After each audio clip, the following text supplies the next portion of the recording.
Hi, this is Penelope Heineck. I am a resource teacher with the Gifted and Talented Department, and I want to show to you a Prezi that my colleague Lindsay Reiner and I put together and that we have presented at the State Gifted Conference the last 2 years.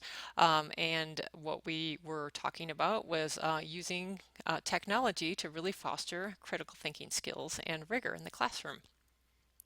So at the tip of the iceberg, we have all these technology pieces. We have computers and the internet and iPads and laptops and Chromebooks and all of these things, all of these Web 2.0 tools. And we have 21st century skills and we have our curriculum. And really what we want to talk about is how to use technology to demonstrate learning and not just use it as an add-on and not just use it for a research tool. And although it's very useful that way, and also how to get those presentations that have that really deep and critical thinking demonstrated through that technology. So one of the questions that we started out with was how is screen time affecting creativity and critical thinking? I think we all agree that our learners have changed these last few years, especially now that most of them are being raised with technology and television. And and it's affecting the way that they think and they learn and they process. And it's changing education. It's changing the way that we need to address them in order to reach them. Some of the facts that we found when we did research on this was that reading for pleasure has declined. Visual intelligence is on the rise. There's been a huge leap in those visual spatial learners, the number of visual spatial learners. Some of them are very good at merging the visual spatial with the auditory sequential, and some of them are very much in that visual spatial realm, and it's difficult for them to connect with curriculum and understand the learning when it's presented in a more audio sequential way. So that is one challenge that teachers face today.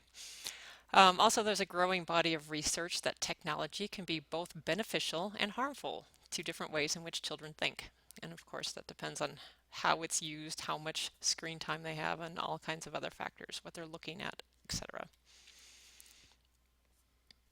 So going under the surface, let's take a look at technology for rigorous thinking. So Regina Owens says, it doesn't matter what type of classroom that the teaching is being delivered in, nor the technology that is being utilized. What matters is designing a learning environment where the facilitator of learning, teachers or student, has the knowledge to choose a technology, a tool, not because it is cute or fun or that it is the latest and greatest gadget, but because it delivers the most important result of education, learning. So she brings up this really important point with all of these tools available to us that we're very thoughtful about what tool we're using to present what type of information or what type of learning or what kind of demonstration that we're doing, and that we match those up as best we can. So what does it mean to be a 21st century teacher? Just a question for you to ponder. We do have a nice video on that. Again, the video links I have put on the Schoology slide underneath this presentation so that you can go and look at them on your own, as I do have a 15-minute limit for my screencast, and if I showed all the videos, there wouldn't be enough time to get through the Prezi. So please visit this video after this presentation down below.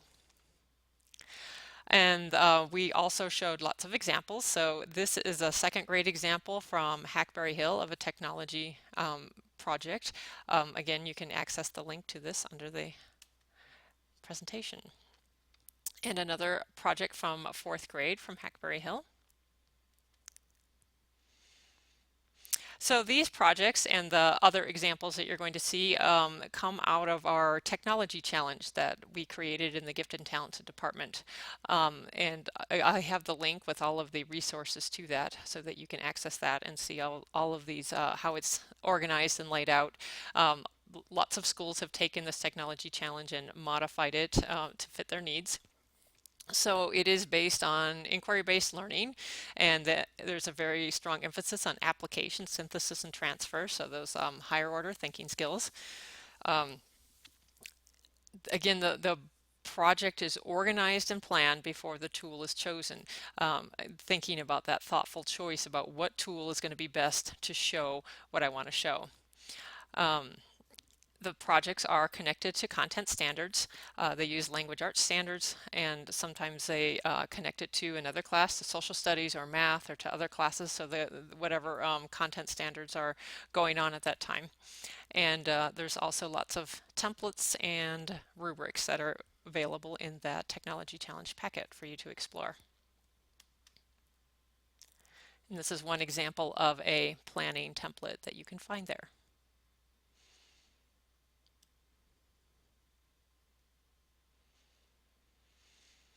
Another part of 21st century skills is collaboration and collaborative learning. And this tech challenge that is done in groups, so the kids are collaborating together. And the teacher is really the facilitator and a collaborator with this project. And once the project is introduced, the kids are turned loose and they work on it, in class. They do some class time, they do some time on their own, and it all comes together real nicely in the end. And I do have a video clip. Again, the link is down below from Ken Carroll Middle School.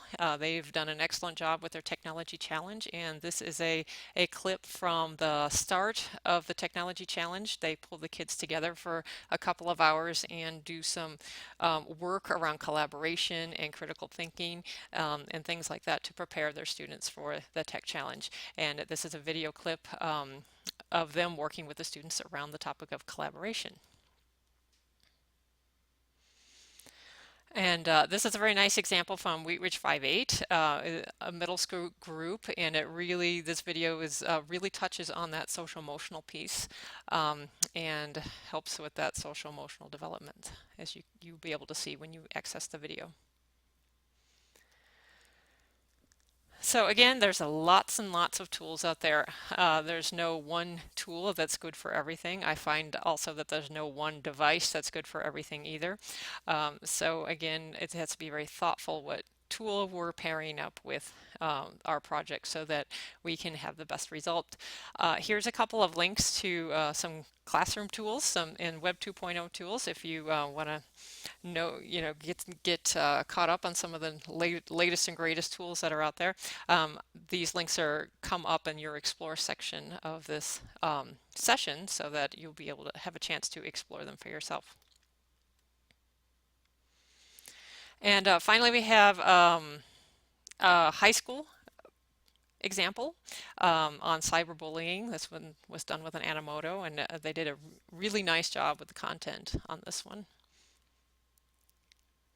And the last example that we showed at our talk was this one from Kendrick Lakes Elementary School.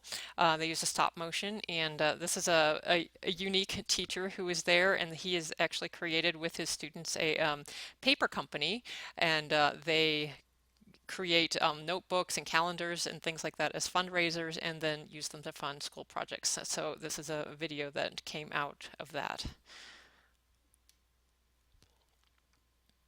So I hope this gives you kind of an overview of rigorous thinking with technology, and I think it'll really solidify for you once you view a few of the examples. So I will sign off now and let you view the examples and look over the Tech Challenge materials, and we'll move on with our module. Thank you.